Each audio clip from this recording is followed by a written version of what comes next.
नमस्ते प्यारे अभ्यर्थियों, यह video REET level 2 arts student के लिए बनाया गया है और इस वीडियो के माध्यम से हमको इस बात पर चर्चा करनी है कि लेवल 2 आर्ट्स के स्टूडेंट 60 नंबर का उनका जो सामाजिक विज्ञान का पोर्शन है उस सामाजिक विज्ञान विषय में समझ कैसे पैदा करें, सामाजिक विज्ञान विषय को तैयार कैसे करें। तो आपको पता ही है कि आपका 150 नंबर का रीट का पेपर है जिसमें 30 नंबर की भाषा फर्स्ट है, 30 नंबर की भाषा सेकंड है, 30 नंबर का मनोविज्ञान है और 60 नंबर का सामाजिक विज्ञान है।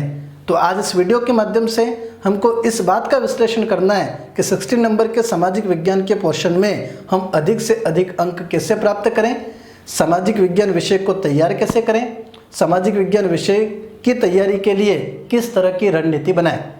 इसके लिए हम क्या करेंगे, एक तो सामाजिक विज्ञान के सिलेबस का विश्लेषण करेंगे, साथ ही साथ 2017 रीट में सामाजिक विज्ञान के जो 60 प्रश्न बने थे उसमें इतिहास, ज्योग्राफी, पॉलिटिकल और शिक्षण विद्योग के प्रश्न कौन से स्तर के थे उसका भी विश्लेषण करेंगे। तो मैं हिस्ट्री और पॉलिटिकल का विश्लेषण करूंगा और मेरे साथी हेमेंद्र सर ज्योग्राफी और शिक्षण विद्योग का विश्लेषण करेंगे। इस विश्लेषण के साथ में आपको यह पता चलेगा कि सामाजिक विज्ञान विषय ये है, इसमें क्रमिक विषय वस्तु इस तरह की होती है, इसका विभाजन इस तरह से कर सकते हैं, प्रश्न इकाइयों में विभाजित होकर के इस तरह से बनते हैं और सामाजिक विज्ञान विषय को इस तरह से तैयार करना होगा। ये समझ आप में विकसित होगी जो आपकी तैयारी में निश्चित ही सहायक सिद्ध होगी। दूसरी एक इम्पोर्टेंट बात मैं आपको बताऊं कि जो टेस्ट सीरीज हमारे द्वारा चलाई जा रही है उस टेस्ट सीरीज में बहुत कुछ बदलाव किया गया है। उस टेस्ट सीरीज को और बेहतरीन बना दिया गया है जिसकी इन्फॉर्मेशन आपको व्हाट्सएप ग्रुप, जो स्क्रीन पर चल रहा नंबर, अगर आप अभी तक ऐड नहीं हुए हो तो हो सकते हो, व्हाट्सएप ग्रुप और टेलीग्राम ग्रुप के माध्यम से मिल जाएगी जल्दी ही। तो स्टार्ट करते हैं आज के वीडियो को। तो क्या करना है, सबसे पहले सिलेबस को देख लेते हैं। वैसे 60 नंबर का ही सामाजिक विज्ञान है 150 नंबर के पेपर में, तो आपको खाली सामाजिक विज्ञान पर ही फोकस नहीं करना है, आपको भाषा फर्स्ट, भाषा सेकेंड और मनोविज्ञान पर भी फोकस करना है। तो आप एक दिन का पूरा सेटअप सेट कर लीजिए कि एक पूरे के पूरे दिन में अधिक से अधिक सब्जेक्ट को आप रोटेट कर सको। सुबह सुबह 1-2 घंटे आप मनोविज्ञान ले लो, उसके बाद आप भाषा फर्स्ट को ले लो, 1-2 घंटे भाषा सेकंड को ले लो और 2-3 घंटे आप सामाजिक विज्ञान को दे दो। इस तरह से आप सिलेबस को समझते हुए क्रमिक रूप से पूरे दिन का एक सेटअप सेट करो और निरंतर रूप से इस तरह से अपनी स्पीड को आगे जारी रखो। निश्चित ही आप सिलेबस को भी पूरा कर लोगे और आत्मविश्वास से भी आप परिपूर्ण हो जाओगे और तैयारी आपकी एक निश्चित दिशा में चलती रहेगी। तो सबसे पहले आज तो टॉपिक पूरा का पूरा सामाजिक विज्ञान के विश्लेषण पर है और सामाजिक विज्ञान की तैयारी कैसे करें और उसकी समझ कैसे पैदा करें उसी पर केंद्रित करते हैं। फिर नेक्स्ट वीडियो अपन भाषा फर्स्ट, भाषा सेकंड और साइकोलॉजी की तैयारी कैसे करें उस पर बनाएंगे। तो देखना मेरे साथ में 150 नंबर का आपका जो पेपर है उसमें 60 नंबर की जो सामाजिक विज्ञान है उस सामाजिक विज्ञान का सिलेबस क्या है। स्क्रीन पर आपको सामाजिक विज्ञान का सिलेबस दिख रहा है, 60 नंबर का सामाजिक विज्ञान है। अब सामाजिक विज्ञान है क्या, तो पहली से 5वीं तक सामाजिक अध्ययन को पर्यावरण कहा जाता है और 6ठी से लगा करके आगे की कक्षाओं में सामाजिक अध्ययन को सामाजिक विज्ञान कहा जाता है। सामाजिक विज्ञान में कौन कौन सी विषय वस्तु को शामिल किया जाता है, तो इतिहास, भूगोल, राजनीतिक विज्ञान। अब आपके जो पेपर रीट के पेपर में इतिहास का वेटेज कितने नंबर का है, 20 नंबर का है। भूगोल का वेटेज कितने नंबर का है, 20 नंबर का है। पॉलिटिकल साइंस का वेटेज कितने नंबर का है, 10। शिक्षा शास्त्री मुद्दे या टीचिंग मेथड का वेटेज कितने नंबर का है, 10। तो इतिहास, भूगोल, पॉलिटिकल और टीचिंग मेथड टोटल 4 पोर्शनों में बटा हुआ आपका सामाजिक विज्ञान है। तो हम आज क्या करने वाले हैं, 2017 के पेपर का विश्लेषण करते हैं सिलेबस को साथ में रख करके। इससे आपकी एक अच्छी समझ विकसित होगी। 2017 के पेपर से पहले सिलेबस का विश्लेषण कर लेते हैं। आप देख रहे हो इतिहास का सिलेबस कितने नंबर का इतिहास है, 20 नंबर का। अब जो 20 नंबर का इतिहास है वो 2 प्रकार का इतिहास है, भारत का इतिहास और राजस्थान का इतिहास। भारत का इतिहास कितने नंबर का है, 15 नंबर का। राजस्थान का इतिहास 5 नंबर का। अब अपन को ऐसा नहीं करना है कि मुगल काल स्टार्ट कर दिया, मौर्य काल स्टार्ट कर दिया। इतिहास में भी समझ विकसित करनी है और उस समझ के आधार पर इतिहास को पूरा कंप्लीट करना है। देखना, सिंधु घाटी सभ्यता से लगा करके 1947 तक के भारत के इतिहास को रीट के सिलेबस में 3 इकाइयों में बांटा हुआ है। पहली इकाई 5 अंक की, सिंधु घाटी सभ्यता, वैदिक काल और भारतीय समाज पहली इकाई में चैप्टर है। इस 3 चैप्टर में से प्रश्न बनेंगे कितने? 5। दूसरी इकाई मौर्य काल, गुप्त काल, गुप्तोत्तर काल, राजपूत काल, वो भी 600 से 1000, और उसके बाद में भारतीय संस्कृति का विदेशों में प्रचार प्रसार। इन दूसरी इकाई में इन चैप्टरों से प्रश्न बनेंगे 5। अगर सिलेबस के आधार पर अपन चले तो फिर इसी सिलेबस के आधार पर 2017 के पेपर का विश्लेषण भी करेंगे, प्रश्नों की प्रकृति भी देखेंगे, प्रश्नों के स्तर को भी देखेंगे, और वर्तमान की तैयारी को किस तरह से एक रणनीति के साथ में आगे बढ़ानी है उस बात पर भी चर्चा करेंगे। 2 इकाइयाँ हो गई 5-5 नंबर की। तीसरी इकाई भी 5 नंबर की, और तीसरी इकाई के साथ में भारत का इतिहास भी कंप्लीट हो जाएगा। कहाँ से स्टार्ट हो रही है? भक्ति और सूफी आंदोलन से। आगे कौन सा चैप्टर है? मुगल प्रशासन, मुगल राजपूत संबंध, 1857 की क्रांति, भारतीय रियासतों के साथ में ब्रिटिश नीति, और अगला चैप्टर है भारतीय अर्थव्यवस्था पर ब्रिटिश प्रभाव। अगला चैप्टर है 1919 से लगा करके 1947 का राष्ट्रीय आंदोलन, और भारत में पुनर्जागरण काल, भारतीय समाज सुधार आंदोलन। कुछ भी नहीं छोड़ा है, पूरा का पूरा इतिहास दे दिया है 3 इकाइयों में बांट करके। अब इकाई के अनुसार तैयारी करनी है। 5 नंबर 5 प्रश्न, 5 नंबर 5 प्रश्न 3 इकाइयों में बांट करके दिए। ये तो 15 नंबर की बात हुई। चौथी बात करें तो राजस्थान का इतिहास और कल्चर दोनों को मिला करके 5 नंबर का वेटेज दिया गया है। राजस्थान की सभ्यताएं, राजस्थान का पूरा आधुनिक इतिहास, राजस्थान में लेबर मूवमेंट, किसान आंदोलन, प्रजामंडल आंदोलन, एकीकरण, इसके अलावा किले, महल, हस्तकलाएं, राजस्थान का भाषा साहित्य, कल्चर के चुनिंदा चैप्टर, इतिहास के चुनिंदा चैप्टर, इनको मिला करके चौथी इकाई कंप्लीट करी गई है 5 नंबर की। तो समझ विकसित करें पहले कि आप तैयारी स्टार्ट करने जा रहे हो तो कहाँ से स्टार्ट करना है, उसको क्रमबद्ध रूप से आगे कैसे बढ़ना है। तो अगर आपको इतिहास पढ़ना है तो आपको ये बात माइंड में सेट होनी चाहिए कि अगर मैं पहली इकाई कंप्लीट करता हूँ तो मेरे 5 नंबर कवर होंगे, और इन 5 नंबर को कवर करने के लिए सिंधु घाटी अच्छी तरह से कंप्लीट करूँ, वैदिक काल अच्छी तरह से कंप्लीट करूँ, भारतीय समाज और उसमें भी लैंगिक संवेदनशीलता, शहरी जीवन, ग्रामीण जीवन, इस चैप्टर को कंप्लीट करूँगा। पहली इकाई कंप्लीट होगी, और पहली इकाई के कंप्लीट होने के साथ मेरे 5 नंबर सुनिश्चित हो जाएंगे। ये माइंड में पहले सेटअप करना है, फिर पढ़ना स्टार्ट करना है। क्लियर है? अब देखना 2017 का पेपर मैं आपके सामने रख रहा हूं कि क्या जो इकाई का विभाजन किया गया था उसी के अनुसार 2017 का पेपर बना था। तो मेरे साथ में बोर्ड पर बने रहना। 2017 के पेपर को आपके सामने रख रहा हूं। मैं इतिहास और पॉलिटिकल साइंस के पेपर का विश्लेषण करूंगा हेमेंद्र सर के द्वारा। जस्ट इसी वीडियो में ज्योग्राफी और टीचिंग मेथड के प्रश्नों का विश्लेषण किया जाएगा।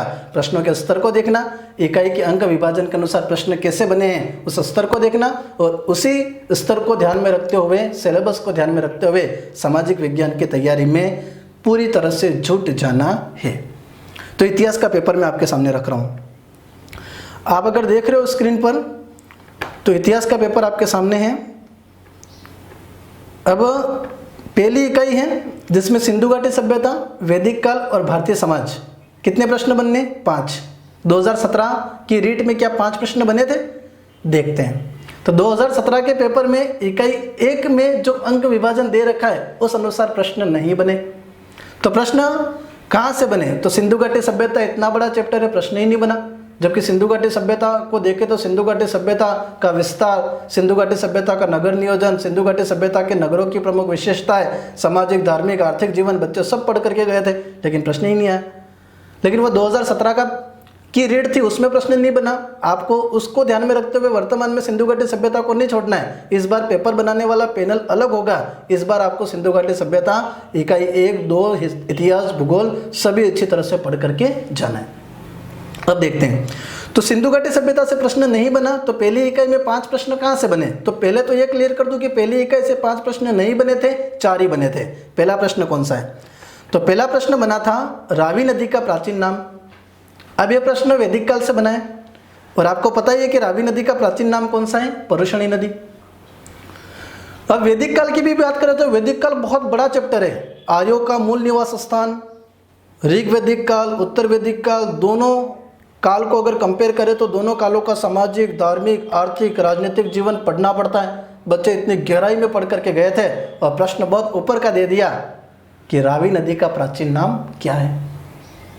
अब उस समय ऊपर का दिया है तो कहने का मतलब ये कि अगर आप पढ़ाई कर रहे हो तो बहुत गहराई में उतरो या एक ही टॉपिक के पीछे 5-5 दिन तक पढ़े रहो। उससे अच्छा ये है कि आप पूरे सिलेबस को पहले ऊपर का कवर कर लो, दूसरी बार दोहराओ में थोड़ा और गहराई में जाओ, तीसरी बार दोहराओ में और थोड़ा गहराई में जाओ। इस तरह से अपने सब्जेक्ट को क्लियर करना है, इस तरह से कंप्लीट करते हुए आगे बढ़ना है। आपको पता हो तो एक लुसेंट सामान्य ज्ञान की बुक आती है जिसमें हिस्ट्री, ज्योग्राफी, पॉलिटिकल अगर अपन पढ़ लेते हैं तो किसी भी एग्जाम में प्रश्न बनते हैं तो ऊपर के अगर प्रश्न बनते हैं तो वो बुक उन प्रश्नों को कवर कर लेती है। तो तैयारी के लिए अपन को ये भी मेंटलिटी सेट करनी चाहिए कि तैयारी करने से पहले लुसेंट के अंदर हिस्ट्री, ज्योग्राफी, पॉलिटिकल एक बार पढ़ लें। फिर उसके बाद क्या करना है, तो उसके बाद 6ठी से लगा करके 10वीं की सामाजिक विज्ञान की बुक, संबंधित कोचिंग के नोट्स और आपके पास जो गाइड है, उन तीनों को मिला करके और गहराई में उतरते हुए इन सब्जेक्टों को कवर करें। इस तरह से एक रणनीति बना करके आपको तैयारी करनी है, पूरे के पूरे सिलेबस को कवर करना है। तो पहला प्रश्न बना। दूसरा प्रश्न ये है, अब दूसरा प्रश्न की बात करें तो सिलेबस में महाजनपद काल लाइन ही नहीं है, जबकि महाजनपद काल से 3 प्रश्न बने। महाजनपद काल कहाँ पर आता है इतिहास में, तो वैदिक काल जब समाप्त होता है और मौर्य काल जहाँ स्टार्ट होता है तो दोनों के बीच का काल महाजनपद काल है। अब महाजनपद काल लाइन ही नहीं है तो भी महाजनपद काल से 3 प्रश्न दे दिए। अब 3 प्रश्न कौन से थे महाजनपद काल के, देखिए आप। पहला प्रश्न था, निम्नलिखित में से किस स्रोत से प्राचीन भारत में 16 महाजनपदों का उल्लेख मिलता है। बहुत ऊपर का प्रश्न है, 10वीं की किताब में दे रखा है। 10वीं की किताब का पहला पार्ट, पहला पेज यही प्रश्न है कि जैन ग्रंथ भगवती सूत्र और बौद्ध ग्रंथ अंगुत्तर निकाय से पता चलता है कि भारत में 16 महाजनपद थे। तो पहले प्रश्न का, दूसरे प्रश्न का आंसर हो गया अंगुत्तर निकाय, महाजनपद काल पोर्शन से बना है। पहली इकाई की बात हो रही है, 2 प्रश्न पहली इकाई के अपन कंप्लीट करते हुए आगे बढ़ते जा रहे हैं। अगला प्रश्न बना है, शूरसेन जनपद की राजधानी थी। 16 महाजनपदों में एक महाजनपद शूरसेन था जिसकी राजधानी कौन सी थी, मथुरा। इसी महाजनपद काल से तीसरा प्रश्न बना दिया। अब बच्चों ने तो पढ़ा भी नहीं होगा, सिलेबस में लाइन ही नहीं दे रखी तो नहीं पढ़ना ही हो, जबकि ये बिना सिलेबस की लाइन दिए हुए 3 प्रश्न एक ही टॉपिक से बना दिए, जबकि सिंधु घाटी सभ्यता इतना बड़ा चैप्टर था उसको अलग ही रखा, प्रश्न ही नहीं बनाया। भारतीय समाज, लैंगिक संवेदनशीलता, शहरी ग्रामीण जीवन, वहाँ से प्रश्न ही नहीं बना। पहले नहीं बना था, वो बात दिमाग में नहीं लानी है। इस बार तैयारी करो तो पूरे के पूरे सिलेबस इकाई के अनुसार कवर करते हुए आगे बढ़ना है, क्योंकि इस बार पेपर बनाने वाला पैनल पहले पेपर बनाने वाले पैनल से अलग होगा। अगला प्रश्न बना था पहली इकाई का कि मत्स्य महाजनपद की राजधानी कौन सी थी। तो मत्स्य जनपद की राजधानी राजस्थान के स्टूडेंट को तो पता ही है, क्योंकि वो विराटनगर थी और इसी विराटनगर का वर्तमान में नाम बेराट है। तो पहली इकाई से 4 प्रश्न बने, 3 महाजनपद से और एक वैदिक काल से। सिंधु घाटी सभ्यता से प्रश्न नहीं बनाए। अब आओ सिलेबस पर दूसरी इकाई देखते हैं। तो दूसरी इकाई कहाँ से अपनी चल रही है, तो दूसरी इकाई अपनी चल रही है मौर्य काल से। खत्म कहाँ पर हो रही है, भारतीय संस्कृति का विदेशों में प्रचार प्रसार से। इन टॉपिकों में से कितने प्रश्न बनने हैं, 5। कौन कौन से बने उस बात पर चर्चा करते हैं। तो आप जब पढ़ाई करो तो इस इकाई के अनुसार ही माइंड सेट करके फिर उन टॉपिकों को क्लियर करके गहराई में आपको उतरना है, ठीक है। तो दूसरी इकाई की बात करें तो दूसरी इकाई में पहला प्रश्न बना था, मेगस्थनीज किसका राजदूत था। और भाई बात करें, यह प्रश्न है मौर्य काल से, और आपको पता ही है कि मौर्य काल बहुत बड़ा चैप्टर है। मौर्य काल की प्रस्तावना, चंद्रगुप्त, बिंदुसार, अशोक का पूरा बैकग्राउंड, अशोक के शिलालेख, मौर्यों का केंद्रीय प्रांतीय प्रशासन, सैन्य व्यवस्था, गुप्तचर व्यवस्था, इतना सब कुछ पढ़ते हैं तब मौर्य काल कंप्लीट होता है। अभ्यर्थी सब पढ़ करके गए थे, प्रश्न बहुत ऊपर का फेंक दिया कि मेगस्थनीज किसका राजदूत था। बहुत ऊपर का प्रश्न, सबको पता है मेगस्थनीज ने इंडिका ग्रंथ लिखी है, सेल्यूकस का राजदूत है। सेल्यूकस 305 पे चंद्रगुप्त से हार गया था और सेल्यूकस ने अपनी पुत्री हेलेना का विवाह चंद्रगुप्त से करवाया था। 4 प्रांत दहेज में दिए थे, चंद्रगुप्त ने बदले में 500 हाथी दिए थे। ये जानकारी अपन को यूनानी ग्रंथों से मिलती है। दूसरा प्रश्न अपना यह है कि कौन चंद्रगुप्त द्वितीय की राज्यसभा में एक नवरत्न नहीं था। दूसरी इकाई का दूसरा चैप्टर गुप्त काल से प्रश्न बना है, और चंद्रगुप्त द्वितीय और मुगल काल का अकबर 2 राजा ऐसे थे जिनके दरबार में नवरत्न थे, अलग अलग विधाओं में पारंगत। तो वररुचि, वरामहिर और धन्वंतरी, इसके अलावा शणपक, शंकु, अमर सिंह, कालिदास, ये सब उसके नवरत्न में थे।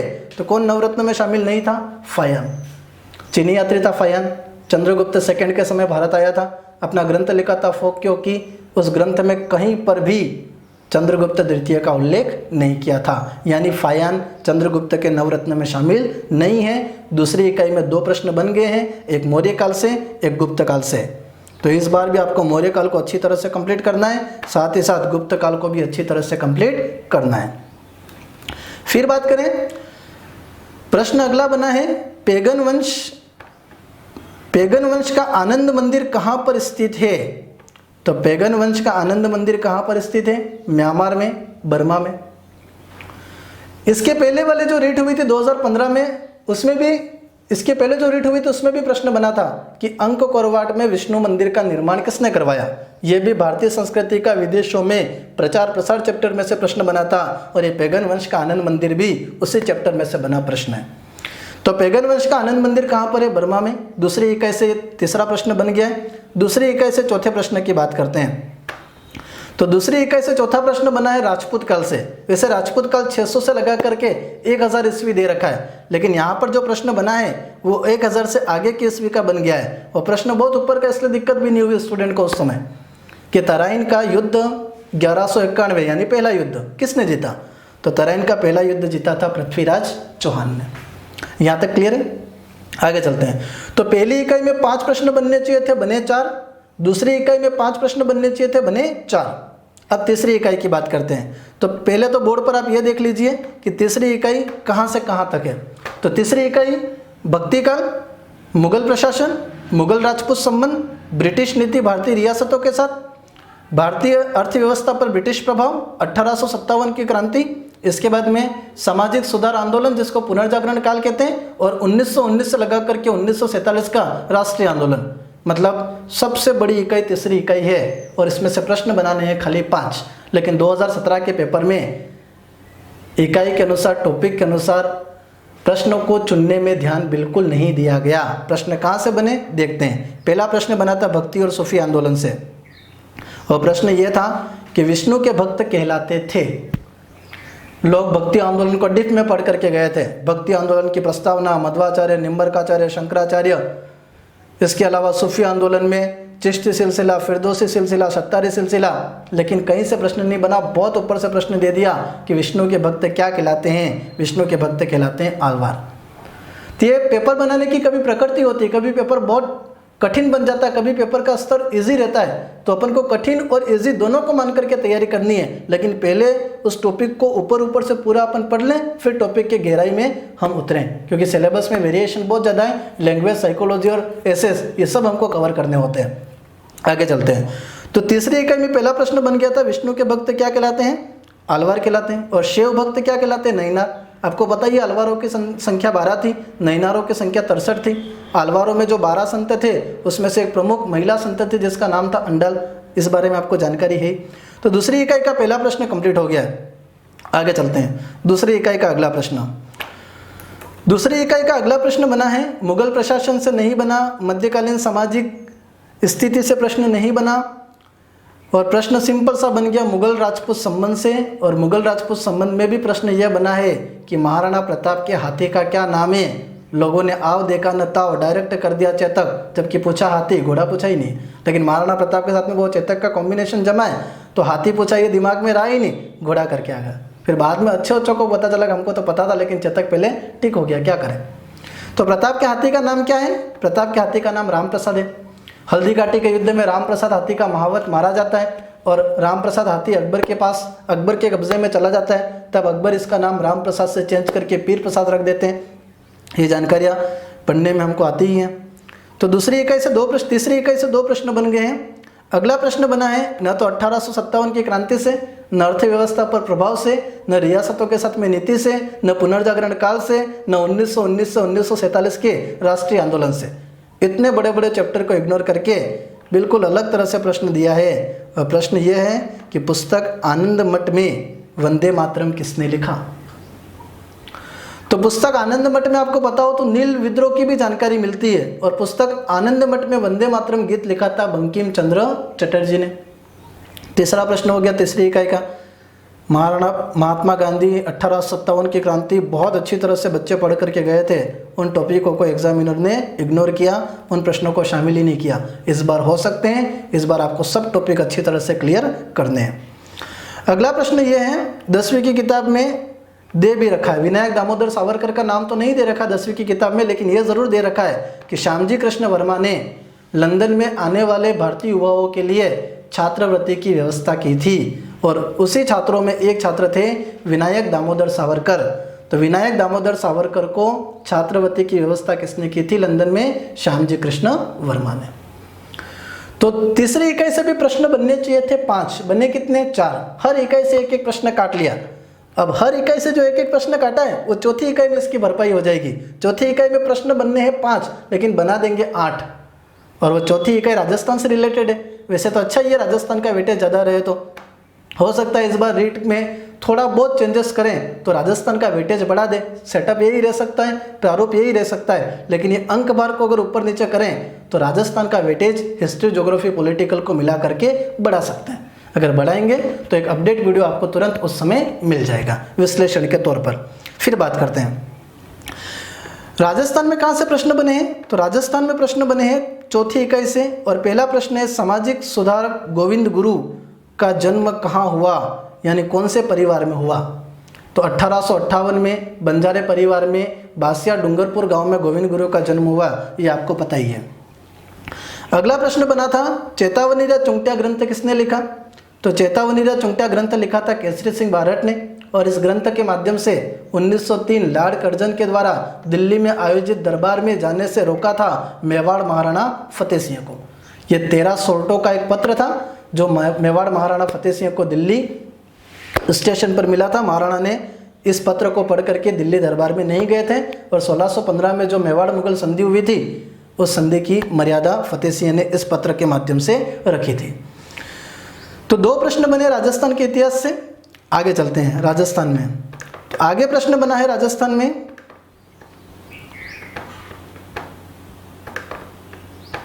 आगे प्रश्न बना है कि राजस्थान राज्य अपने पूर्ण अस्तित्व में कब आया। तो राजस्थान राज्य अपने पूर्ण अस्तित्व में कब आया। तो आपको पता ही एकीकरण 7 चरणों में पूरा होता है, और 7वां चरण कंप्लीट होता है 1 नवंबर 1956। तो 1 नवंबर 1956 यहाँ पर सही आंसर है। अगला प्रश्न है, 3 प्रश्न हो गए और तीनों प्रश्न इतिहास से रिलेटेड है। अगले प्रश्न की बात करें तो लोक नृत्य सिलेबस में लाइन नहीं दे रखी है तो भी एक प्रश्न बना है, और प्रश्न ये है कि राजस्थान में कौन सा नृत्य 2010 यूनेस्को ने अपनी धरोहर सूची में शामिल किया है। 7वीं की किताब में दे रखा है, 7वीं की सामाजिक की पुस्तक, और आंसर है इसका कालबेलिया नृत्य। और आपको पता ही है कालबेलिया नृत्य की एक प्रसिद्ध नृत्यांगना है गुलाबो, जिसने राष्ट्रीय और अंतर्राष्ट्रीय स्तर पर कालबेलिया जाति के नृत्य को प्रसिद्ध किया है। अगला प्रश्न बना है संत मीराबाई के पति का क्या नाम है। ये सब प्रश्न कहीं ना कहीं छठी से लगा करके 10वीं की बुक में से लिए गए, इसलिए बहुत ऊपर के भी लग रहे हैं हमको। तो मीराबाई के पति का नाम क्या था? भोजराज। भोजराज महाराणा सांगा के पुत्र थे, आपको पता ही है। अगला प्रश्न राजस्थान के कल्चर से बना है, और राजस्थान के कल्चर से जो अगला प्रश्न बना है, प्रश्न है चित्रकला शैली बनी ठनी संबंधित है। तो बनी ठनी किससे संबंधित है भाई? नागरीदास से। तो चित्रकला शैली में किशनगढ़ एक शैली आती है, उस शैली में एक चित्रकार थे मोरध्वज निहालचंद, और इस मोरध्वज निहालचंद ने एक चित्र बनाया था बनी ठनी, और इस बनी ठनी चित्र को राजस्थान की मोनालिसा भी कहा जाता है। चित्र का प्रश्न के अनुसार यहाँ पर आंसर क्या है? नागरीदास। अगला प्रश्न है चूरू जिले में ददेरवा गांव संबंधित है। तो लोक देवता से प्रश्न बना दिया। वैसे पर्यटन से उठाया होगा इसको, जबकि लोक देवता तो सिलेबस में नहीं है, लेकिन राजस्थान के प्रमुख पर्यटन स्थल एक टॉपिक है, उसमें से शायद ये प्रश्न ले लिया होगा। तो संबंध किससे? ददेरवा का गोगा जी से। गोगा जी का जन्म ददेरवा में हुआ था। गोगा जी का युद्ध गोगामेड़ी में हुआ था। गोगामेड़ी में गोगा जी का शरीर पड़ा रह गया था और सर उड़ करके ददेरवा में आ गया था, इसलिए ददेरवा को शेषमेड़ी भी कहते हैं, ये आपको पता ही है। तो अगला प्रश्न है कि खेजड़ली आंदोलन में अपने जीवन का बलिदान किसने किया। तो 1730 में पेड़ों को बचाने के लिए अमृता देवी विश्नोई के नेतृत्व में 363 लोगों ने खेजड़ली गांव में बलिदान दिया था। यह प्रश्न बना था। ये प्रश्न कई एग्जामों में बन चुका है। भाद्रपद शुक्ल दशमी में विश्व का एकमात्र वृक्ष मेला भी यहाँ पर आयोजित किया जाता है। तो अभी तक अपन ने क्या देखा, इतिहास में जो 20 प्रश्न बनने थे वो 4 इकाइयों में बांट करके बनने थे। 3 इकाई भारत के इतिहास की थी, 1 इकाई राजस्थान के इतिहास और कल्चर की थी।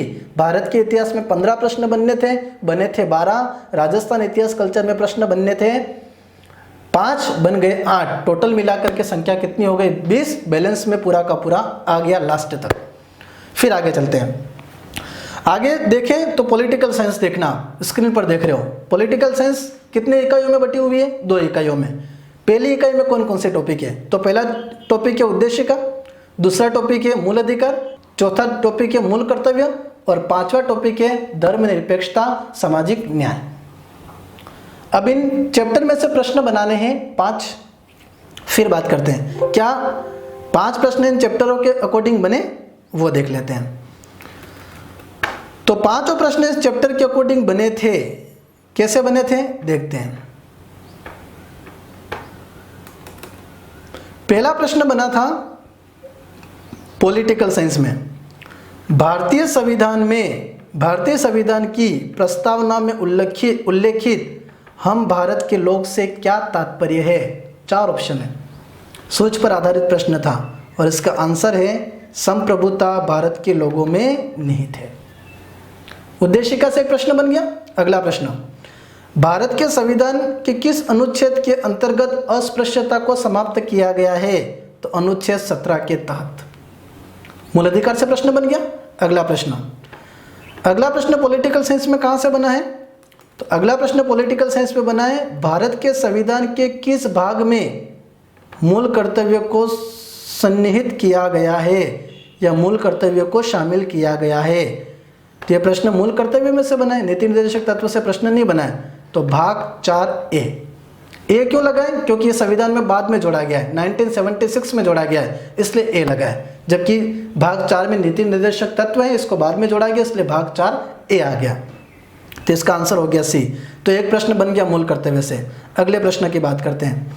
अगला प्रश्न बना है भारतीय संविधान का अनुच्छेद 25 संबंधित है, यानी मूल अधिकार से 2 प्रश्न बन गए, एक अस्पृश्यता का अंत और एक अनुच्छेद 25 से रिलेटेड। अनुच्छेद 12 से लगा करके 35 मूल अधिकारों का उल्लेख है। भारतीय संविधान में 7 मूल अधिकार थे, संपत्ति के मूल अधिकार को डिलीट किया तो वर्तमान में मूल अधिकारों की संख्या कितनी है, 6 है। 6 मूल अधिकार अनुच्छेद 14 से लगा करके 32 तक चलते हैं। उसमें 25 अनुच्छेद कौन से अधिकार की बात करता है, अंतःकरण की स्वतंत्रता तथा किसी भी धर्म के पालन, अभ्यास और प्रचार की स्वतंत्रता। तो मूल अधिकार से 2 प्रश्न बन गए। इस प्रश्न का जो राइट आंसर है वो है ए। आगे चलें। पॉलिटिकल साइंस में अभी तक पहली इकाई के 4 प्रश्न बन गए। पहली इकाई से प्रश्न कितने बनने चाहिए, 5। तो 5वां प्रश्न कौन सा है, निम्न में से सामाजिक न्याय से संबंधित संवैधानिक प्रावधान नहीं है। मतलब यहाँ एग्जामिनर ने सिलेबस का पूरा ध्यान रखा है, टॉपिक में से उठा करके अच्छे प्रश्न भी दिए हैं और सभी टॉपिकों को शामिल भी किया है। तो इसका आंसर था समान कार्य हेतु समान वेतन, ये संवैधानिक प्रावधान नहीं है। क्लियर हो गया। पहली इकाई की बात कर ली। दूसरी इकाई कहाँ से स्टार्ट हो रही है, तो भारतीय संसद, संघ सरकार, राष्ट्रपति, प्रधानमंत्री, मंत्रिपरिषद, सुप्रीम कोर्ट, राज्य सरकार, पंचायती राज, ये सब मिलाकर के दूसरी इकाई है। और इन सब टॉपिकों में से प्रश्न बनाने हैं कितने, 5। ये विश्लेषण खाली मैं अभी आपके सामने रख रहा हूँ। इस विश्लेषण के माध्यम से आपको यह देखना है कि सामाजिक विज्ञान 16 नंबर की है, उसको 20, 10 अलग अलग विषयों में बांटा है। फिर विषय को भी 5 की इकाइयों में अलग अलग बांटा है। उस इकाइयों को, विषय को ध्यान में रखते हुए तैयारी की एक व्यवस्थित प्लानिंग आपको बनानी है। 10 नंबर की पॉलिटिकल साइंस में दूसरी इकाई के 5 प्रश्नों के बारे में बात करते हैं। तो दूसरी इकाई के 5 प्रश्न हैं, आपके सामने रख रहा हूँ मैं। इसमें पहला प्रश्न बना था दूसरी इकाई के 5 प्रश्नों में, यानी पॉलिटिकल साइंस का 6ठा प्रश्न और दूसरी इकाई का पहला प्रश्न। लोकसभा की कार्यवाही के संचालन के लिए आवश्यक गणपूर्ति क्या है, तो संसद के चैप्टर से बना प्रश्न है। संसद के चैप्टर से बने प्रश्न का आंसर है कुल सदस्य संख्या का 1/10वां भाग। फिर आगे चलें तो अगला प्रश्न बना है भारत के संविधान के कौन से अनुच्छेद में एक मंत्रिपरिषद का प्रावधान है जो कि राष्ट्रपति को उसके कार्यों के निर्वहन में सहायता प्रदान करेगा। तो इसका आंसर है अनुच्छेद 74। तो अभी तक अनुच्छेद से संबंधित 3 प्रश्न बन गए हैं, 2 मूल अधिकार से रिलेटेड और 1 प्रश्न बना है यहाँ पर मंत्रिपरिषद से संबंधित। तो वैसे देखा जाए तो मूल अधिकार, नीति निर्देशक तत्व, राष्ट्रपति और संसद, इन सब को मिलाकर के जो खास अनुच्छेद हैं वो हमको अच्छी तरह से क्लियर कर लेने हैं।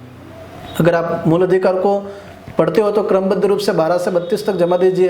राष्ट्रपति पढ़ते हो तो 52, 53, 54, 55 क्रमबद्ध रूप से जमा दीजिए। उसके आगे की जो मेन एक लाइन है, थीम है उस अनुच्छेद की, वो सेट कर लीजिए। इस तरह से भी आप अनुच्छेद को याद रख सकते हो अगर आपके कंसेप्ट पहले से क्लियर है तो। फिर आगे बात करें, तीसरा प्रश्न पॉलिटिकल साइंस का दूसरी इकाई का, और तीसरा प्रश्न है राज्य चुनाव आयुक्त को कौन नियुक्त करता है। यह प्रश्न दूसरी इकाई के राज्य सरकार वाले चैप्टर में से बना है। तो कौन नियुक्त करता है राज्य चुनाव आयुक्त को? तो राज्य चुनाव आयुक्त को नियुक्त करता है राज्यपाल। फिर चौथे प्रश्न की बात करें, पॉलिटिकल साइंस के 10 प्रश्न में वैसे देखा जाए तो 9वां प्रश्न और दूसरी इकाई का प्रश्न है ये चौथा। तो चौथा प्रश्न है भारत के सर्वोच्च न्यायालय के संबंध में निम्न में से कौन सा कथन सही नहीं है। अब आप देख लीजिए हर एक चैप्टर में से प्रश्न बन रहा है। तो इसमें आपको पता हो तो एक अनुच्छेद 143, अनुच्छेद 143 के अंतर्गत यह प्रावधान है कि राष्ट्रपति द्वारा मांगे जाने पर सर्वोच्च न्यायालय उसे परामर्श दे सकता है, नहीं भी दे सकता है, इसके लिए वो बाध्य नहीं है। इसलिए बी ऑप्शन यहाँ पर सही नहीं है, इसका आंसर हो जाएगा बी।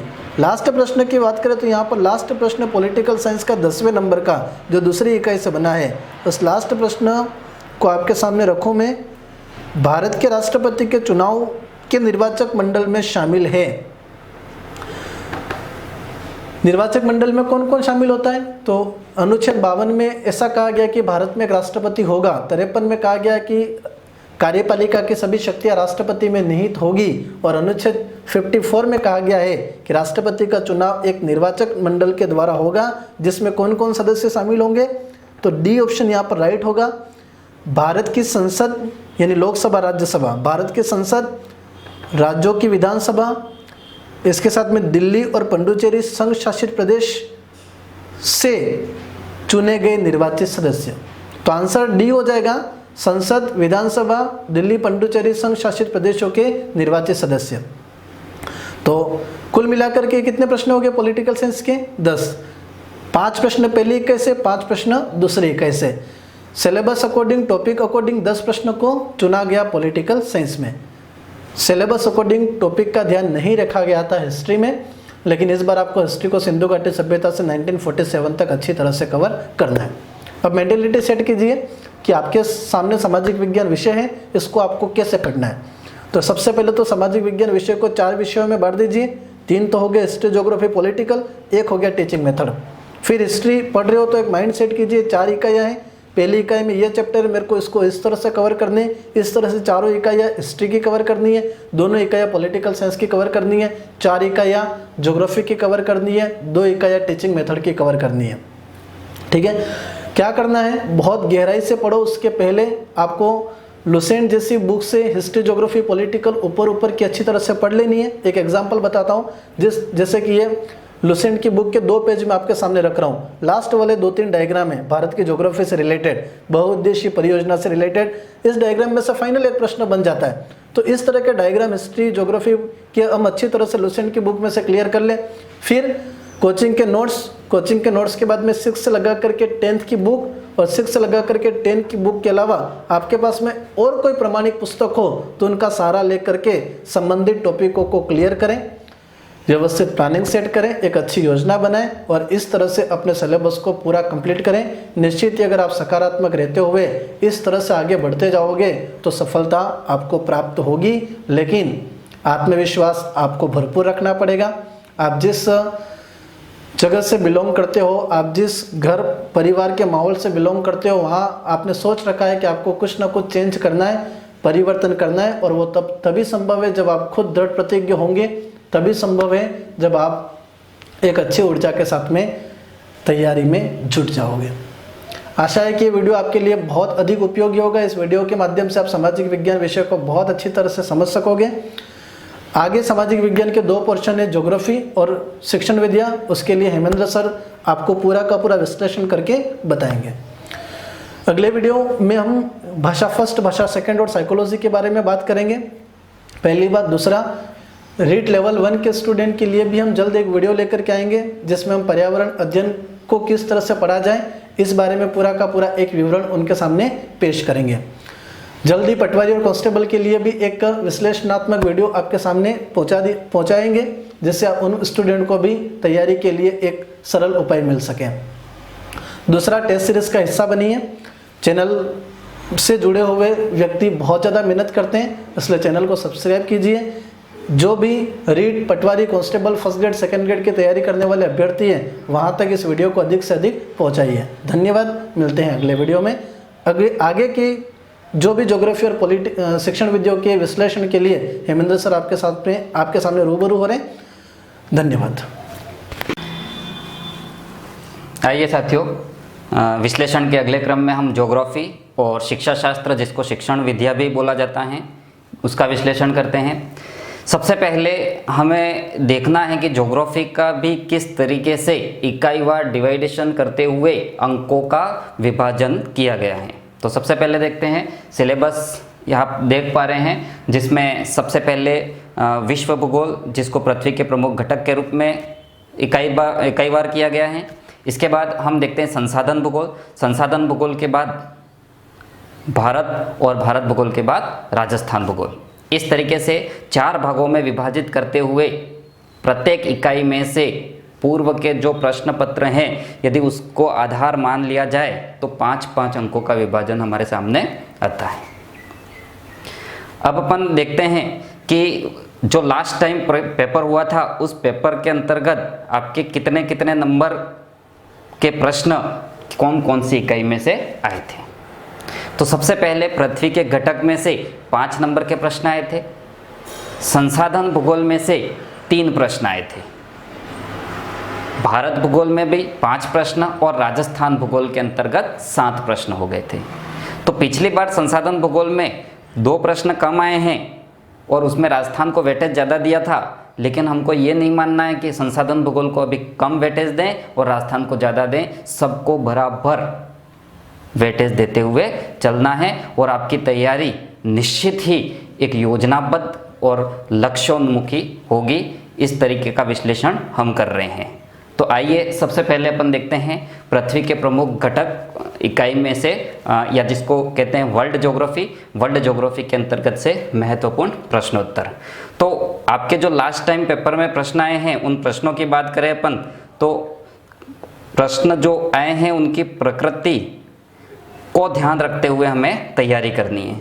जैसा कि आपको दिख रहा है स्क्रीन पर कि सबसे पहले अपना वर्ल्ड ज्योग्राफी जो है, वर्ल्ड ज्योग्राफी से एक प्रश्न है, एशिया की सबसे लंबी नदी कौन सी है। ठीक है ना, एशिया की सबसे लंबी नदी कौन सी है?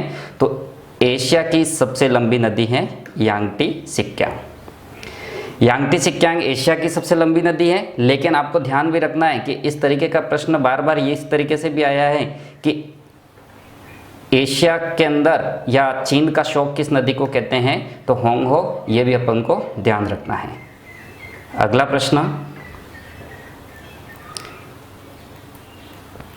प्रश्न अपना है वर्ल्ड ज्योग्राफी से ही है, किलिमंजारो पर्वत किस देश में स्थित हैं। किलिमंजारो पर्वत साथियों अफ्रीका में स्थित हैं और हम देखते हैं कि अफ्रीका की सर्वोच्च चोटी भी कौन सी है, किलिमंजारो। किलिमंजारो पर्वत श्रेणी केन्या और तंजानिया के मध्य फैली हुई पर्वतमाला है, जिसकी सबसे ऊंची चोटी किलिमंजारो कौन से क्षेत्र में स्थित है, तो कौन से देश में है, तंजानिया देश में। आइए आगे नेक्स्ट देखते हैं समताप सीमा। देखिए समताप सीमा पर औसत तापमान रहता है, समताप सीमा पर औसत तापमान रहता है। समताप सीमा पर औसत तापमान कितना होता है साथियों, ये मैंने क्लासों के अंदर आपको अच्छी तरीके से क्लियर भी कराया है, 0 डिग्री सेंटीग्रेड। हम सभी जानते हैं ये प्रश्न भी वायुमंडल की परतों से पूछा गया है, जिसमें ऊंचाई के अनुसार तापमान में कमी होती है और लगभग 50 किलोमीटर की ऊंचाई पर 0 डिग्री सेंटीग्रेड तापमान विकसित होता है, जहां समताप सीमा पाई जाती है। अगला प्रश्न में अगले प्रश्न की ओर बढ़ते हैं अपन। अगला प्रश्न है आपका, ये भी वर्ल्ड ज्योग्राफी से ही है और ये प्रश्न आपका चट्टानों से लिया गया है। बेसाल्ट शेल एक उदाहरण है। बेसाल्ट शेल किसका उदाहरण है? तो मैंने अच्छी तरीके से लिखवाया भी है और आप इसको क्लियर भी करें, बाह्य आग्नेय शेल का। साथियों देखना है हमें कि यहाँ चट्टानों के अंदर सबसे पॉपुलर प्रश्न रहता है, एक तो ग्रेनाइट और गेब्रो जो आंतरिक चट्टानें हैं, और बेसाल्ट कैसी चट्टान है? तो बाह्य आग्नेय चट्टान है। नेक्स्ट प्रश्न है जैवमंडल से, जो अपने पृथ्वी के प्रमुख घटक के अंदर स्थलमंडल, वायुमंडल और जलमंडल दिया गया है, और जीवमंडल या जैवमंडल से प्रश्न है ये। एक पोषण स्तर से दूसरे पोषण स्तर, एक पोषण स्तर से कहाँ तक? दूसरे पोषण स्तर तक पहुँचने के लिए, या दूसरे पोषण स्तर तक औसत ऊर्जा का प्रवाह जो होता है वो कैसा होगा? तो ये प्रश्न आपका पारिस्थितिकी तंत्र में ऊर्जा प्रवाह से लिया गया है, और पारिस्थितिकी तंत्र में ऊर्जा प्रवाह का 10% का नियम जो है वो लिंडेमैन महोदय ने दिया था। ठीक है, किसने दिया था? लिंडेमैन महोदय ने दिया था। तो लिंडेमैन महोदय ने क्या कहा था कि 10% ऊर्जा ही आगे के क्रम में स्थानांतरित होती है। नेक्स्ट प्रश्न देखते हैं अपन।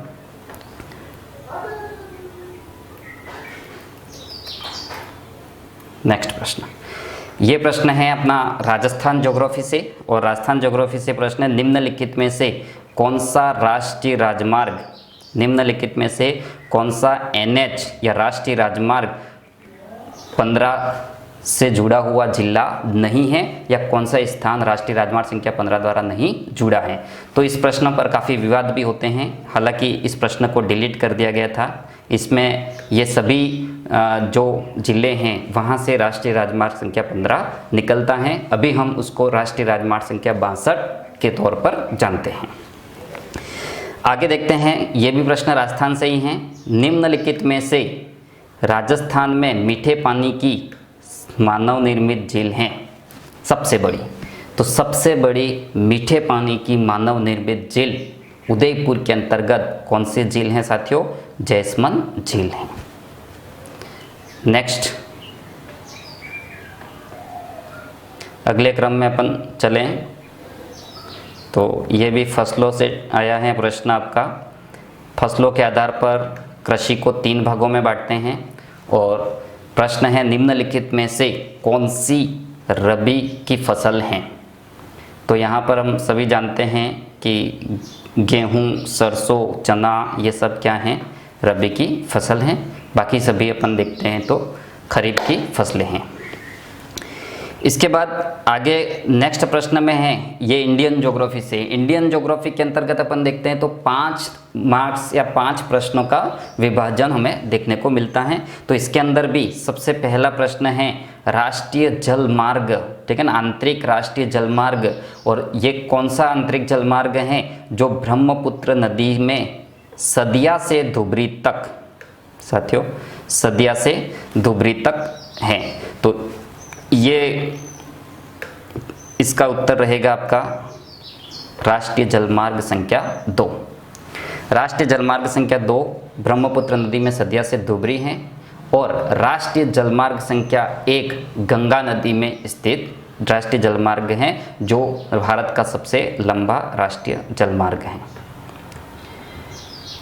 नेक्स्ट, आपको इस तरीके से तैयारी करते रहना है, और प्रश्नों का स्टैंडर्ड भी हम टॉपिक वाइज ही देख रहे हैं। भारत की 2011 की जो जनगणना है उसके अनुसार भारत के अंदर टोटल या कुल पुरुष साक्षरता दर कितनी थी? पुरुष साक्षरता दर कितनी थी? तो 82.14%, 82.14% पुरुष साक्षरता दर थी। तो साथियों देखिएगा, जनसंख्या एक ऐसा टॉपिक है जहाँ से प्रश्न हर भर्ती में देखा गया है, तो इस प्रश्न पर आप ज़्यादा वेटेज दे सकते हैं। नेक्स्ट देखते हैं अपन, नेक्स्ट प्रश्न है आपका भारत भूगोल से ही है।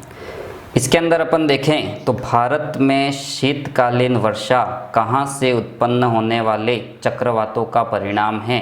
तो हम अच्छी तरीके से जानते हैं कि भूमध्य सागर से उठे हुए प्रति चक्रवात जो पछुआ हवाओं के प्रभाव में भारत के उत्तर पश्चिम भाग तक पहुंचकर शीतकाल में वर्षा करती हैं, और ये इसका उत्तर हो जाएगा भूमध्य सागरीय चक्रवात। तो भूमध्य सागरीय चक्रवात से शीतकालीन वर्षा या मावट होती है।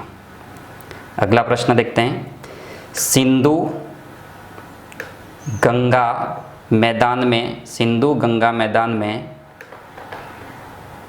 आंतरिक प्रवाह पुनः प्रकट, सिंधु गंगा मैदान में जहां आंतरिक प्रवाह पुनः प्रकट होती है स्थानीय रूप से जानी जाती हैं। तो साथियों आप देखेंगे भारत के उत्तरी विशाल मैदान को 4 भागों में बांटा गया है। ये प्रश्न भी रीट में 2 से 3 बार आ गया। एक बार खादर के रूप में पूछा गया था, इस बार पुनः तराई के रूप में पूछा गया है। तो हम सभी जानते हैं कि ऊपरी पर्वतीय क्षेत्र से निकलती है नदी, उसके बाद पहाड़ पर्वतपदीय क्षेत्र में ये नदी कंकड़ पत्थर के ज़्यादा जमा होने के कारण गुप्त रूप से बहती है और उसको भांबर कहते हैं। लेकिन पुनः जहाँ प्रकट होती है वहाँ का क्षेत्र क्या कहलाता है? तराई क्षेत्र कहलाता है। तो इसका आंसर रहेगा तराई भूभाग।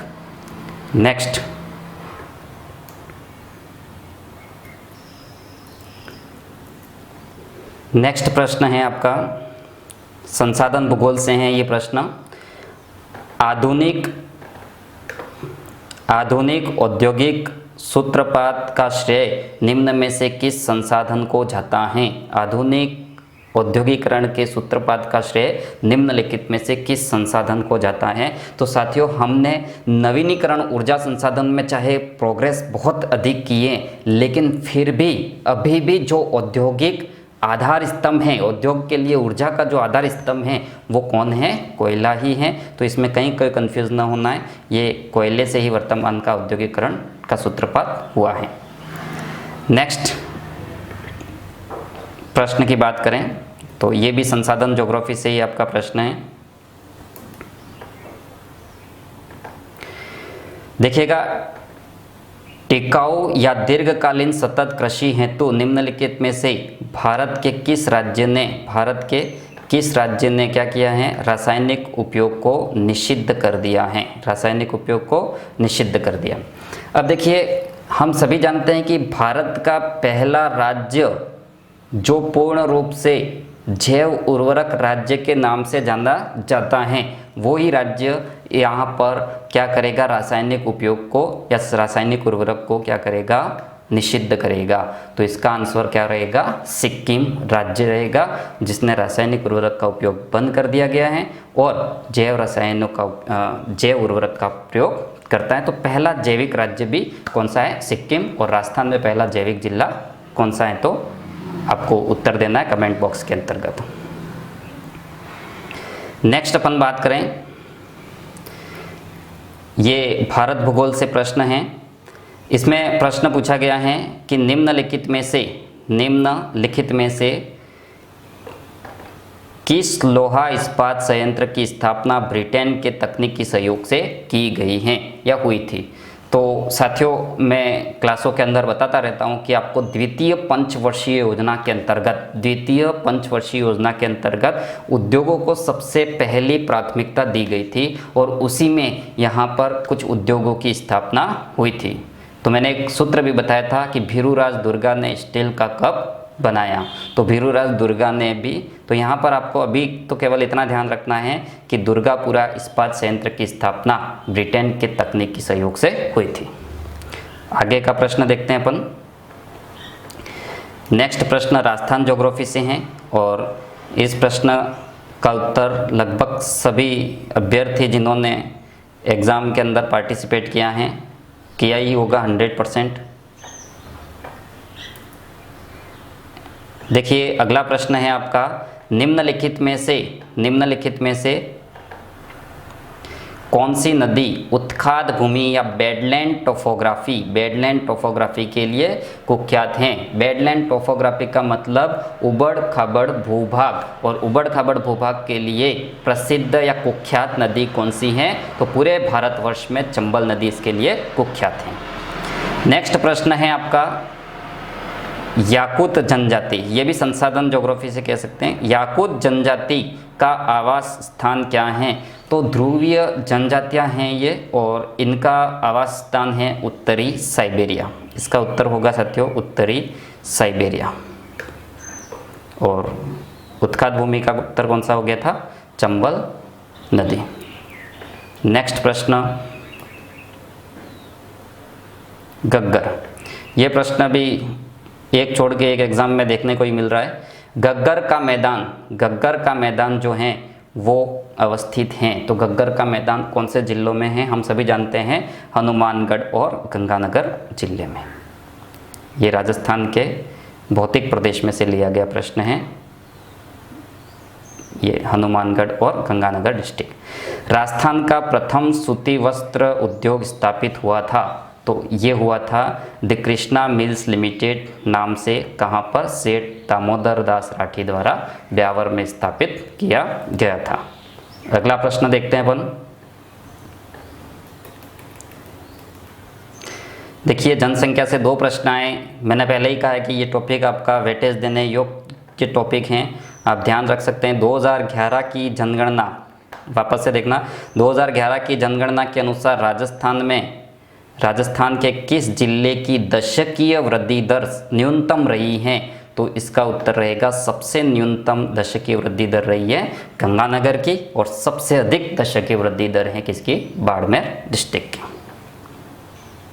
अगला प्रश्न देखते हैं।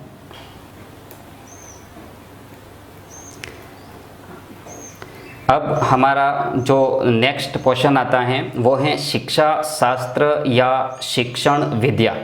ये भी सामाजिक विज्ञान के सब्जेक्ट के अंदर बहुत ही महत्वपूर्ण भूमिका निभाती हैं सिलेक्शन के लिए। और शिक्षण विधियों के भी टोटल 10 प्रश्न हमें देखने को मिलते हैं, और उसका भी एनालिसिस विश्लेषण अपन करते हैं, ताकि आपको पता चले कि आपको किस ट्रैक पर चलना है और किस दिशा के अंदर आपको तैयारी करनी है। तो देखिएगा, वापस से देखते हैं अपन सामाजिक अध्ययन। हम जिस सब्जेक्ट का एनालिसिस कर रहे हैं सामाजिक अध्ययन, तो सामाजिक अध्ययन की शिक्षण विधियों के अंदर सामाजिक अध्ययन शिक्षण किया जाता है। तो सामाजिक अध्ययन का शिक्षण कहाँ तक किया जाएगा? माध्यमिक स्तर तक किया जाएगा। हम सभी जानते हैं कि 10th क्लास के बाद सामाजिक अध्ययन विषय नहीं पढ़ाया जाता है। नेक्स्ट है शिक्षा में उद्देश्यों का, ठीक है, शिक्षा में उद्देश्यों का वर्गीकरण किसने किया? तो ये BS ब्लूम ने इस उद्देश्यों का वर्गीकरण किया था। नेक्स्ट प्रश्न है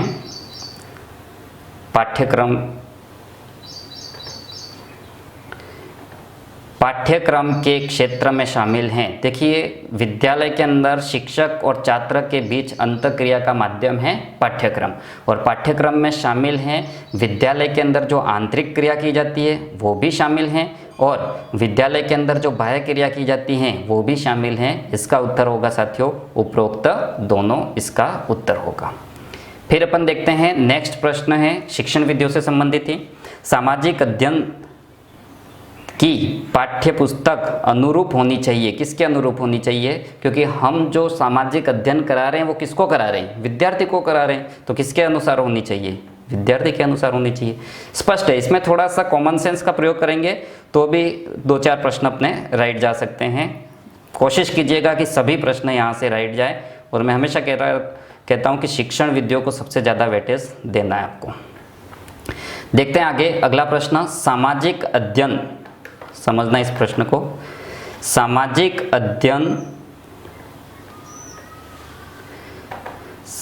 अध्ययन की अध्यापिका कक्षा में चुनाव की क्रमिक प्रक्रिया बता रही है, और क्रमिक प्रक्रिया बता रही है तो वो कौन सी प्रविधि का प्रयोग करेगी? चुनाव की क्रमिक प्रक्रिया बताने के लिए वो कथन विधि का प्रयोग करेगी। नेक्स्ट है सामाजिक अध्ययन के शिक्षक को बल देना चाहिए। सामाजिक अध्ययन के शिक्षक को किस पर बल देना चाहिए?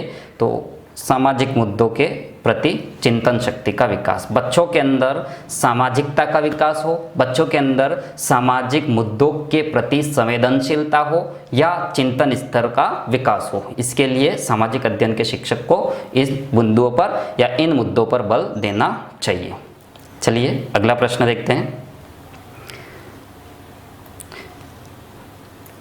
अगला प्रश्न है आपका सामाजिक अध्ययन शिक्षण में ऐतिहासिक स्थलों का भ्रमण उपयोगी होता है। ऐतिहासिक स्थलों का भ्रमण करने से स्थायी ज्ञान का विकास होता है। तो हम देखते हैं कि इसमें रुचि भी उत्पन्न होगी बच्चों में। प्रत्यक्ष रूप से ऐतिहासिक स्थल को देखेंगे तो प्रत्यक्ष सूचना प्राप्त करेंगे।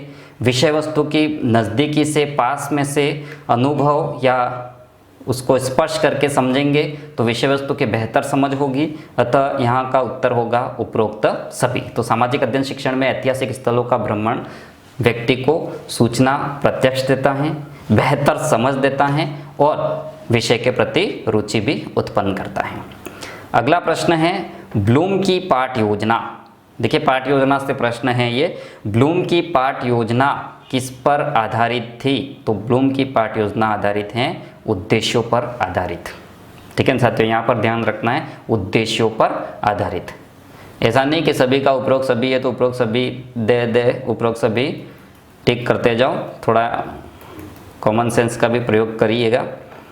नेक्स्ट है ब्लूम की पाठ योजना, अच्छा ये प्रश्न हो गया। नेक्स्ट है प्रायोजना का एक उद्देश्यपूर्ण कार्य है जो संलग्नता के साथ सामाजिक वातावरण में किया जाता है। प्रयोजना एक उद्देश्यपूर्ण कार्य है।